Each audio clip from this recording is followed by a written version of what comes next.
What are some of the best misconceptions of photography? Well, not photography, but of cameras. Well, cameras and photography you think there are out there. I'm going to go over a list of some of like the top 20 over the next couple days. Yeah. Fast autofocus. Weatherproofing.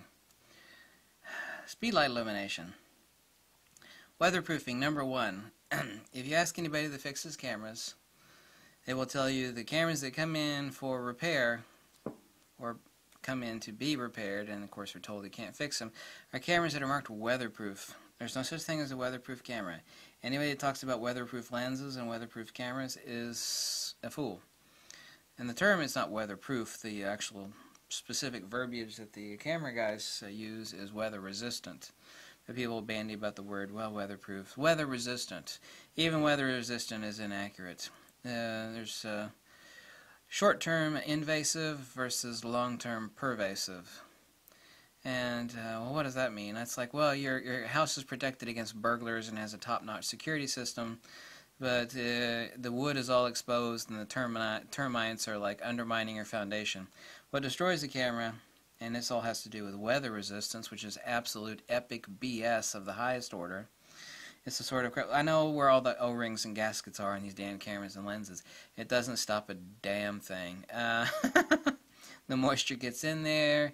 Haze develops. Of course, haze is overheating, but fungus develops. You end up getting magnesium sloughing off the inside of the interior body, which all of these things should be anodized inside now, but none of these camera manufacturers anodize them. There's no such thing as weather resistance. It's absolute nonsense.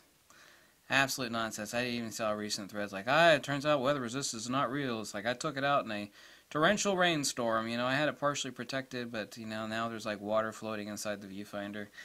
There's no such thing as weather resistance. Number two, like here's a recent camera from Nikon. This applies to Nikon or Fujifilm. This is something else nobody understands. And I mentioned this in a prior video, but it really needs enunciating very strongly. There's no such thing as a fast camera. Well, what does that mean? Autofocus, whether it be tracking or acquisition. What do you mean? Because there's no such thing as a fast autofocus camera. Because autofocus is lens and camera in conjunction with each other. And since we have 5 different types of autofocus motors, we have different weight and inertia of the driven elements, and we actually have different autofocus modules, and also the processing of that autofocus information from the autofocus module. Even if it's a mirrorless camera, and we're talking about phase detect or contrast detect autofocus, we have linear motors, stepper motors, ring ultrasonics like this. We have micromotors, and we have mechanical screw drives. So there's a lot of variables that actually determine how fast a camera is or is not. You take the fastest camera in the world, and you know, like quad linear motors, then you got a really fast camera. But there's no such thing as a fast camera. The other thing, I like to get back into discussing speedlights and studio strobes and discussing hypersync and high-speed sync, and everybody should know the difference between high-speed sync and hypersync, by the way, and like nobody does. High-speed sync, by the way, is like the poor man's hypersync. Hypersync is just a fat burst of light that will cover any shutter speed. It's as good as having a leaf shutter, basically. Hypersync, a studio strobe, is like the cat's ass, the bee's knees. It's the epic tatas. There's nothing better than hypersync. High-speed sync, everybody raves about hypersync. The people that rave about hypersync are those people that don't know what the hell high-speed sync. People that rave about high-speed sync are those people that don't know what the hell high-speed sync is.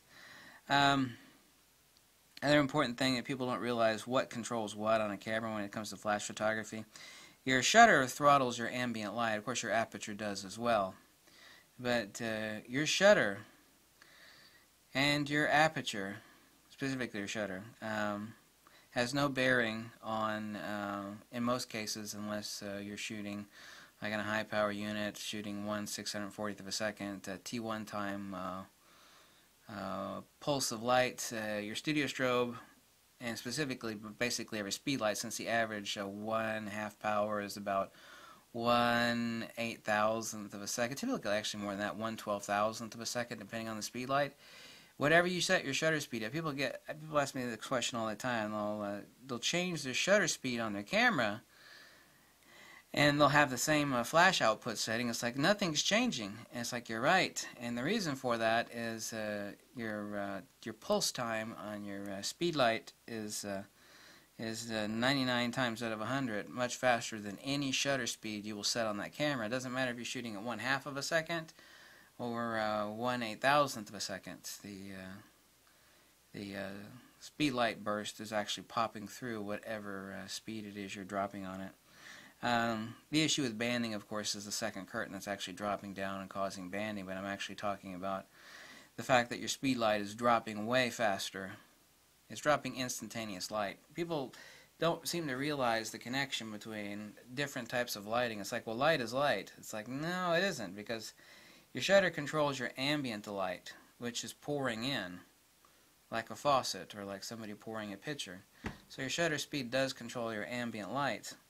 But people don't understand that your speed light in your studio strobe, unless it's high power studio strobe where it does have a big fat burst of light, is that your shutter is not throttling your speed light, because your speed light is coming in at ultra fast speed, and no matter what your shutter speed is, it's not throttling or dialing down the amount of exposure or sensor saturation off of your speed light. And you know, I don't even think they taught us that in photography schools. Like, this is really simple stuff. It's like, you know, your shutter controls your ambient illumination, and it doesn't control your speed light illumination, because the pulse, the T1 time or T5 time, regardless of how you look at it, is not throttling.